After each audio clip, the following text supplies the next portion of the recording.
Hello' everyone, কি খবৰ তোমালোকৰ? আশা কৰোঁ তোমালোকৰ খবৰ পাতি ভালে চাগে।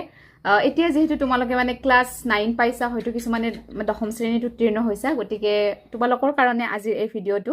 ফাৰ্ষ্ট অফ অল মই তোমালোকক মানে মোৰ ফালৰ পৰা এটা কুৱেশ্যন যে তোমালোকৰ এতিয়া পঢ়া পাতি কেনেকুৱা চলি আছে কমেণ্ট কৰি জনাবা, ঠিক আছে? ভাল আছে যদি ভাল বুলি ক'বা আৰু বেয়া চলি আছে যদি বেয়া বুলি ক'বা। কাৰণ মই তোমালোকৰ লগত তোমালোকৰ মানে পঢ়া পাতিৰ ওপৰতেইতো মই তোমালোকক কিছুমান মানে গাইডেন্স কৰিব বিচাৰোঁ। তোমালোকৰ যদি কিবা নজনা কথা আছে, নজনা ডাউট আছে, সেইবোৰ মই ক্লিয়াৰ কৰিব বিচাৰোঁ। গতিকে তোমালোকে মানে মোৰ লগত মনৰ সকলো কথা শ্বেয়াৰ কৰিবা, ঠিক আছে?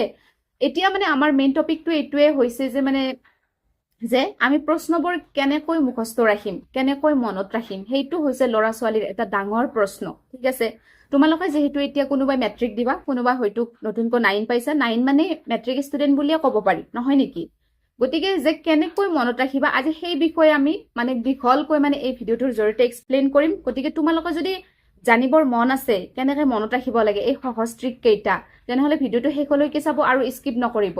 কাৰণ আৰু তোমালোকৰ যদি জানিবৰ মন নাই, তেনেহ'লে মেট্ৰিক পৰীক্ষা বেয়া হ'লে তেতিয়াতো গমেই পাবা তোমালোক। চ' সেইকাৰণে কৈছোঁ, যদি ভিডিঅ'টো চাবৰ মন আছে ভালদৰে মনোযোগৰে শেষলৈকে চাব, ঠিক আছে? গতিকে এতিয়া মই এই ট্ৰিক্স কেইটাৰ ওপৰত মানে মই তোমালোকক ক'ব বিচাৰোঁ যে কি বুলি কয় কেনেকে মুখস্থ ৰাখিম। বহুত ল'ৰা ছোৱালী কি কৰে মানে আজিকালি ভাতৰ বিদ্যাৰ দৰে মানে কৰা কৰিছে। কেনেকুৱা ভাতৰ বিদ্যা, যে ধৰ কিবা এটা বস্তু ধৰ মুখস্থ কৰিছে বা ৰিপিট কৰিছে, সেইটোকে বাৰ বাৰ সেইটোকে মানে বকি থাকে। মানে মগজুত যে মানে মুখখনেৰে হে মাতে, কিন্তু অকণমান যে সেই বস্তুটোক যে আমি যে মগজুত বহাই ল'ব লাগে, কি কৈছো কি কোৱা নাই যে বুজিব লাগে, সেইটো কিন্তু ট্ৰাই নকৰে, গম পাইছানে? এনেই মুখখনৰে মাতি থাকিব লাগে, মাতি থাকে। তেনেকুৱাকে মুখস্থ নকৰে। তেনেকুৱাকে তুমি মুখস্থ কৰিব গ'লে তোমাৰ এই মগজুটো যাব, গম পাইছানে মই কি কৈছোঁ? গতিকে সেনেকুৱাকে মুখস্থ তোমালোকে নকৰিবা। মানে যিমান যি বস্তু নহওক কিয়, এটা বস্তু গম পাইছে তোমালোকে যে সকলো বস্তুৰে মানে মেইন এটা সাৰমৰ্ম থাকে, এটা মেইন লজিক সোমাই থাকে, এটা মেইন তাত সূত্ৰ সোমাই থাকে। চাহে তোমাৰ ইংলিছ পঢ়া বা ছ'চিয়েল চায়েন্সে পঢ়া বা এছামিছে পঢ়া বা ইংলিছে পঢ়া বা মেথছে পঢ়া, যি নপঢ়া কিয় চবতে এটা মেইন সাৰমৰ্ম লুকাই থাকে, এটা মেইন সূত্ৰ লুকাই থাকে। চ' আমি মেইন সূত্ৰটো, মেইন সাৰমৰ্মটো বুজিব ট্ৰাই কৰিব লাগে। তেতিয়া আমাৰ কি হ'ব, সকলোবিলাক বস্তু মানে আমাৰ সহজ হ'ব। এতিয়া ছাবজেক্ট ৱাইজ তোমাৰ মনত ৰখাৰ মানে পইণ্টছবিলাক বেলেগ বেলেগ হ'ব। এতিয়া ধৰা মই গণিতৰ কথা ক'ব যাওঁ, তুমি গণিতত বা মেথছত তুমিতো মুখস্থ কৰিব নোৱাৰা। চ' তাত তুমি কি কৰিব লাগিব, মেথছৰ অৰিজিনেল নিয়মটো কি সেইটো তুমি ভালদৰে বুজিব ট্ৰাই কৰিব লাগিব। মেথছৰ যিবিলাক সৰু সৰু ফৰ্মুলা, সৰু সৰু সূত্ৰ, সেইবিলাকৰ ফাৰ্ষ্ট তুমি ডাউট ক্লিয়াৰ কৰিব লাগিব, তেতিয়াহে তুমি পাৰিবা। এনেই আৰু মানে যেনি তেনি তুমি মেথছ মানে সেই কৰিলে বুলি তুমি তেনেকে কৰিব নোৱাৰা নহয়। গতিকে আৰু মানে কি, মই যদি এতিয়া মুখস্থৰ কথা ক'ব যাওঁ, ধৰা হ'ল ইংৰাজী। এতিয়া আমাৰ ল'ৰা ছোৱালী ইংলিছটো অকণমান টান পায়। এইকাৰণে টান পায় কাৰণ ইংলিছটো যিহেতু আমাৰ মানে মাতৃভাষা নহয়। চ' অকণমান বেলেগ ভাষা কাৰণে কি কৰে, এনে কি মুখস্থ কৰিছে, কি মাতিছে ভালদৰে বুজি নাপায়, বাছ এইটোৱে জানে যে আমি মুখস্থ কৰিব লাগে।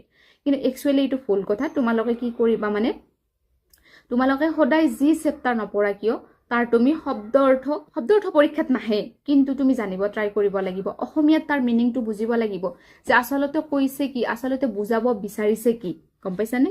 তেনেকুৱাকে তুমি সেই মেইন তাৰ অৰ্থ সাৰমৰ্মটো বুজি ল'বা। তেতিয়া তুমি কুৱেশ্যন এনচাৰ মাতিবা, আচ্ছা এইটো প্ৰশ্নৰ অমুকখিনি কথা কৈছে, আচ্ছা উত্তৰটো এতিয়া এনেকুৱা হ'ব। তুমি যেতিয়া সেই বস্তুটো যেতিয়া ব্ৰেইনত ইমাজিন কৰি ল'ব পাৰিবা, হয়নে?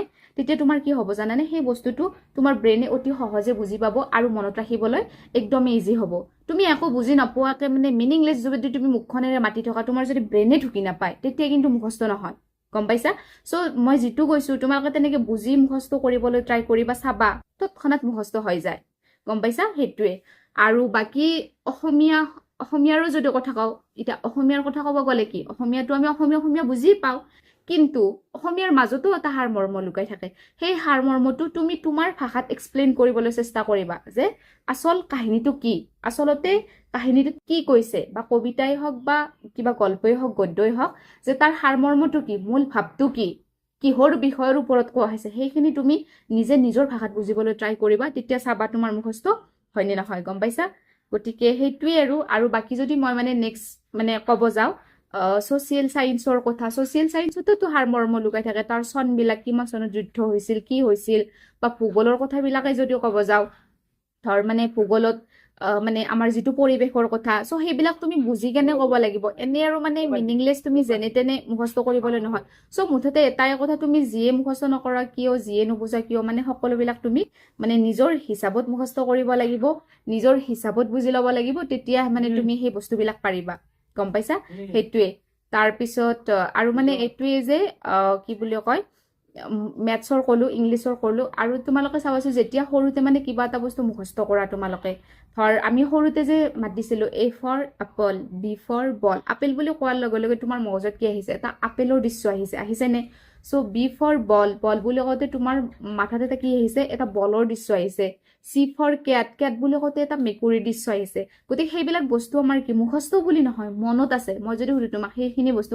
মুখস্থ আছে নে তেতিয়া তুমি ক'বা যে মোৰ মুখস্থ নাই মনত আছে কিয় মনত আছে মানে যিকোনো বস্তুক তুমি ইমাজিনাৰী লৈছিলা গম পাইছানে ছবি সহকাৰে চ' তুমি এতিয়াও মানে যি পঢ়ি আছা ৰিচেণ্ট বাৰু 19ত আছা এতিয়াতো A for apple B for ball নাই তথাপিও মানে তুমি এতিয়া যিহেতু বুজি ল'ব লাগিব চ' তেনেকুৱাকে যিয়ে নপঢ়া কিয় সেইবিলাক একোটা আৰ্হি হিচাপত মনত ৰাখিব লাগে মানে যেনেকুৱাকে ধৰা মানে মই যে ক'লো A for apple B for ball মানে তুমি যিয়ে নপঢ়াকে সেইটো তুমি তোমাৰ মগজুত মানে ছেট কৰি ল'ব লাগিব আচ্ছা মানে অমুকটো বস্তুৰ কথা কৈছে এটা দৃশ্য সহকাৰে বুজিব লাগিব নিজক বুজাব লাগিব আৰু মুখস্থ কৰি উঠাৰ পিছত যে এইটো বস্তু কি আছিল আমাৰ এনেকুৱা আচ্ছা এনেকুৱা মানে নিজৰ লগত কথা পাতিব লাগিব নিজক বুজাব লাগিব নিজক এনচাৰটো দিব লাগিব তেতিয়া তুমি তেনেকে মুখস্থ কৰিবা মানে কি তুমি মুখখনেৰে এক্সপ্লেইন কৰিব নালাগে মগজুৰে এক্সপ্লেইন কৰিব বস্তুখিনি তেতিয়া মগজুত বস্তুটো একদম মানে ছেট হৈ যায় গম পাইছানে চ' তেনেকে পঢ়িবলৈ চেষ্টা কৰিবা তেনেকে যদি তোমাৰ মানে মনত নাথাকে তেতিয়া ক'বা গতিকে মই যিকেইটা টেকনিক তোমালোকক মই আজি এই ভিডিঅ'ত ক'লো তোমালোকে চাবা তোমালোকৰ যদি নহয় মোক তেতিয়া ক'বা